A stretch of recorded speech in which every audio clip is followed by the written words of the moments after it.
Unlock the power of your iPhone camera. Learn how to scan documents easily.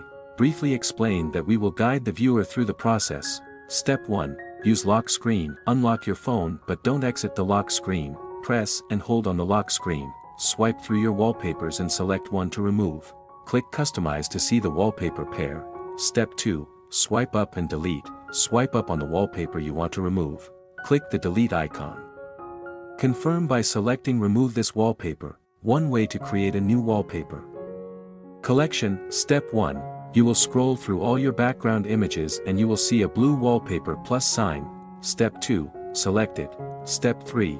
Next select Photo Shuffle to select multiple photos into a set.